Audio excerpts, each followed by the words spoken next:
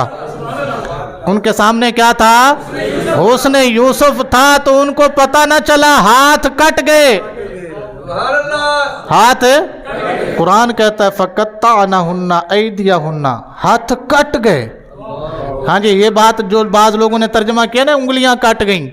ایدی کو کبھی انگلی نہیں کہتے، ایدیہن قرآن کے الفاظ ہیں. ہاتھ کٹ گئے، خبر تک نہ ہوئی.